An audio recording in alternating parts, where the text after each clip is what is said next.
Teenage ಅಂದರೆ ಹಾಗೇನೆ. ಹುಡುಗ ಹುಡುಗಿರು ಆತ್ಮವಿಶ್ವಾಸದ ಚಿಲುಮೆಗಳಾಗಿರ್ತಾರೆ.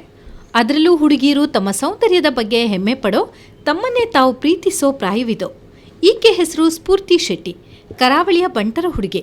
ಸೌಂದರ್ಯ ಸ್ಪರ್ಧೆಗಳಲ್ಲಿ ಹೆಸರು ಮಾಡಿದ ಶಿಲ್ಪಾ ಶೆಟ್ಟಿ ಐಶ್ವರ್ಯ ರಾಯ್ ತವರಿನ ನೆಲದವಳು. ಅವರಂತೆಯೇ ತಾನೂ ಕೂಡ ಜಗತ್ತು ಬೆರಗು ಕಣ್ಣಿನಿಂದ ನೋಡುವ ಸುಂದರಿಯಾಗಬೇಕು ಅನ್ನೋದು ಈಕೆಯ ಕನಸಾಗಿತ್ತು. ಕನಸು ನನಸಾಗೋ ಕಾಲ ಸಮೀಪಿಸಿದೆ. ಈಗಾಗಲೇ ಸ್ಫೂರ್ತಿ ಶೆಟ್ಟಿ ಬೆಂಗಳೂರಿನಲ್ಲಿ ನಡೆದ ಮಿಸ್ ಟೀನ್ ಕರ್ನಾಟಕ ಸ್ಪರ್ಧೆಯಲ್ಲಿ ಗೆದ್ದಿದ್ದಾಳೆ. ದೆಹಲಿಯಲ್ಲಿ ನಡೆದ ಮಿಸ್ ಟೀನ್ ಇಂಡಿಯಾ ಸ್ಪರ್ಧೆಯಲ್ಲೂ ಮಿಸ್ ಟ್ಯಾಲೆಂಟ್ ಆಗಿ ಹೊರಹೊಮ್ಮಿದ್ದಾಳೆ. ಹೈದರಾಬಾದ್ನಲ್ಲಿ ನಡೆದ ಸ್ಪರ್ಧೆಯಲ್ಲಿ ಮಿಸ್ ಟಾಪ್ ಮಾಡೆಲ್ ಅನ್ನೋ ಗರಿ ಮುಡಿಗೇರಿಸಿಕೊಂಡಿದ್ದಾಳೆ. ಇದೀಗ ಮಾಡೆಲಿಂಗ್ ಜಗತ್ತಿಗೆ ಮಾಡೆಲ್ ಆಗಲು ಹೊರಟಿದ್ದಾಳೆ.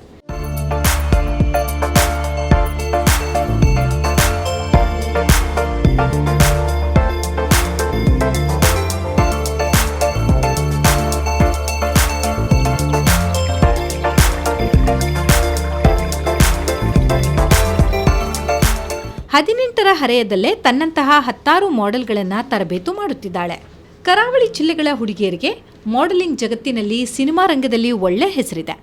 ಆದರೆ ಉಡುಪಿಯನ್ನೇ ಕೇಂದ್ರವಾಗಿಟ್ಟುಕೊಂಡು ಉನ್ನತ ಮಟ್ಟಕ್ಕೇರಿದವರು ಯಾರೂ ಇಲ್ಲ.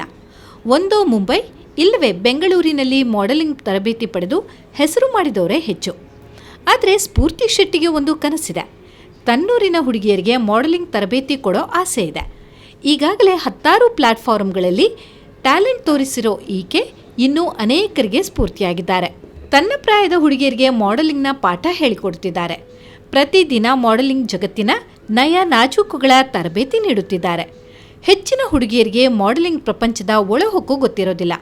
ಇವೆಂಟ್ಗಳಲ್ಲಿ ಭಾಗವಹಿಸೋದು, ತಮ್ಮನ್ನು ತಾವು ಹೇಗೆ ಪ್ರೆಸೆಂಟ್ ಮಾಡ್ಕೊಳ್ಬೇಕು ಅಂತ ಹೇಳ್ಕೊಡೋದು, ಈ ಎಲ್ಲ ವಿಚಾರವನ್ನು ಸ್ವತಃ ಸ್ಫೂರ್ತಿ ತನ್ನ ಗೆಳತಿಯರಿಗೆ ಉಚಿತವಾಗಿ ಕಲಿಸ್ತಿದ್ದಾರೆ. ಕರಾವಳಿಯಲ್ಲಿ ಮಾಡೆಲಿಂಗ್ನ ಹೊಸ ದುನಿಯಾವನ್ನೇ ಸೃಷ್ಟಿಸುತ್ತಿದ್ದಾಳೆ. 1.5 ವರ್ಷದ ಹಿಂದೆ ಬ್ಯಾಂಗ್ಳೂರಲ್ಲಿ ನನ್ನ ಫಸ್ಟ್ ಆಡಿಷನ್ಸ್ ಕೊಟ್ಟೆ ಮಿಸ್ ಟೀನ್ ಕರ್ನಾಟಕ 2018ಗೆ. ಸೊ ಅಲ್ಲಿ ಸೆಲೆಕ್ಷನ್ ಆಯಿತು ನನ್ನದು. ಅದಾದಮೇಲೆ ನಾನು ಫೈನಲಿಸ್ಟ್ ಆದೆ. ಫೈನಲಿಸ್ಟಿಂದ ಅಲ್ಲಿಂದ ಮೇನ್ ವಿನ್ನರ್ ಕೂಡ ಆದೆ. ಅದರ ನಂತರ ನಾನು ನನ್ನ ಕರ್ನಾಟಕ ಸ್ಟೇಟನ್ನು ಮಿಸ್ ಟೀನ್ ಇಂಟರ್ನ್ಯಾಷನಲ್ ಇಂಡಿಯಾ 2018 ಡೆಲ್ಲಿಯಲ್ಲಿ ಅದರ ಕಾಂಪಿಟೇಷನಲ್ಲಿ ರೆಪ್ರೆಸೆಂಟ್ ಮಾಡಿದ್ದೆ. ಅಲ್ಲಿ ಕೂಡ ನನಗೆ ಟಾಪ್ 16 ಆಗಿ ಸೆಲೆಕ್ಟ್ ಆಗಿದ್ದೆ. ಹಾಗೂ ಕೂಡ ನನಗೆ ಮಿಸ್ ಟ್ಯಾಲೆಂಟೆಡ್ ಅಂತ ಹೇಳಿ ಒಂದು ಸಬ್ ಟೈಟಲ್ಸ್ ಕೂಡ ಸಿಕ್ಕಿತ್ತು. ಅದರ ನಂತರ ನಾನೊಂದು ಬ್ರೇಕ್ ತಗೊಂಡಿದ್ದೆ ನಾನು, ಬಿಕಾಸ್ ನಾನು 12ಥಲ್ಲಿದ್ದೆ. ಸೊ ನನ್ನ ರಿಸಲ್ಟ್ಸ್ ಹಾಗೆ ಎಕ್ಸಾಮ್ಸ್ ಎಲ್ಲ ಆಗ್ತಾಯಿತ್ತು. ಸೊ ಅಲ್ಲಿಂದೊಂದು ಬ್ರೇಕ್ ತಗೊಂಡು 12th ಎಕ್ಸಾಮ್ಸ್ ಆದಮೇಲೆ ನಾನು ಇನ್ನೊಂದು ಪ್ಯಾಜೆಂಟಿಗೆ ಟ್ರೈ ಮಾಡಿದೆ. ಹೈದರಾಬಾದಲ್ಲಿ ಆಗಿತ್ತು. ಅದು ಮಿಸ್ ಟಾಪ್ ಮಾಡೆಲ್ ಇಂಡಿಯಾ 2019 ಹೇಳಿ. ಅದು ಕೂಡ ನಾನು ಟೈಟಲ್ ವಿನ್ ಆದೆ. ಅದರ ನಂತರ I can actually tell that I can actually represent my self anywhere.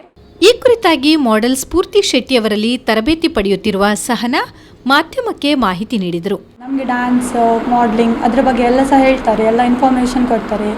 Studies ಬಗ್ಗೆ ಸಹ ತುಂಬ ಹೆಲ್ಪ್ ಮಾಡ್ತಾರೆ. ಸ್ಟಡೀಸಲ್ಲಿ ಎಂಥ ಡೌಟ್ ಇದ್ದರೂ ಸಹ ಎಲ್ಲ ಹೆಲ್ಪ್ ಮಾಡಿ ಹೇಳ್ತಾರೆ. ನಮಗೆ ಮಾತ್ರ ಅಲ್ಲ, ಎಲ್ಲ ಡ್ಯಾನ್ಸ್ ಕ್ಲಾಸಲ್ಲಿರೋರಿಗೆಲ್ಲರಿಗೆ, ಫ್ರೆಂಡ್ಸಿಗೆ ಎಲ್ಲರಿಗೆ ಸಹ ಎಂಥ ಬೇಕು ಎಂಥ ಬೇಡ ಎಲ್ಲ ಹೇಳ್ತಾರೆ. ಮುಂಚೆ ಮಾಡಲಿಂಗ್ ಬಗ್ಗೆ ನಮಗೆ ಎಂಥ ಸಹ ಗೊತ್ತಿರಲಿಲ್ಲ. ಹೀಗೆಲ್ಲ ಇರ್ತದೆ, ಹೀಗೀಗ ಆಡಿಷನ್ಸ್ ಉಂಟು ಅಂತ ಸಹ ಗೊತ್ತಿರಲಿಲ್ಲ. ಅವರು ಬ್ಯಾಂಗ್ಳೂರಿಗೆ ಹೋದ್ಮೇಲೆ ಹೀಗೆ ಒಂದೊಂದು ಎಲ್ಲ ಅಂದರೆ ಎಲ್ಲರಿಗೆ ಸಹ ಇಡೀ ಪಬ್ಲಿಕ್ಕಿಗೆ ಈ ಥರ ಆಪರ್ಚುನಿಟೀಸ್ ಉಂಟು. ಅವರನ್ನು ನೋಡಿ ಫುಲ್ ಇನ್ಸ್ಪೈರ್ ಆಗ್ತೇವೆ. ನಮಗೆ ಸಹ ಈಗ ಹಾಗೆ ಮಾಡಬೇಕು ಅಂತ ಹೆಲ್ಪ್ ಆಗ್ತಾ ಉಂಟು. ಅಂದರೆ ಅವ್ರು ನಮಗೆ ಹೇಳಿಕೊಡ್ತಾರೆ, ಹೀಗೆ ವಾಕ್ ಮಾಡಿ, ಹೀಗೆ ಮಾಡಿ, ಅದು ಮಾಡಬೇಕು, ಇದು ಮಾಡಬೇಕಂತ. ಮಾಡೆಲಿಂಗ್ ಕ್ಷೇತ್ರದಲ್ಲಿ ಸ್ವಾರ್ಥವೇ ಹೆಚ್ಚು ಅನ್ನೋದು ಎಲ್ರಿಗೂ ಗೊತ್ತು. ಆದರೆ ಸ್ಫೂರ್ತಿ ಮಾತ್ರ ಹಾಗಲ್ಲ. ತನ್ನ ಓರಗೆಯ ಹುಡುಗಿಯರಿಗೆ ತಾನೇ ಸ್ವತಃ ಸ್ಫೂರ್ತಿಯಾಗಿದ್ದಾರೆ.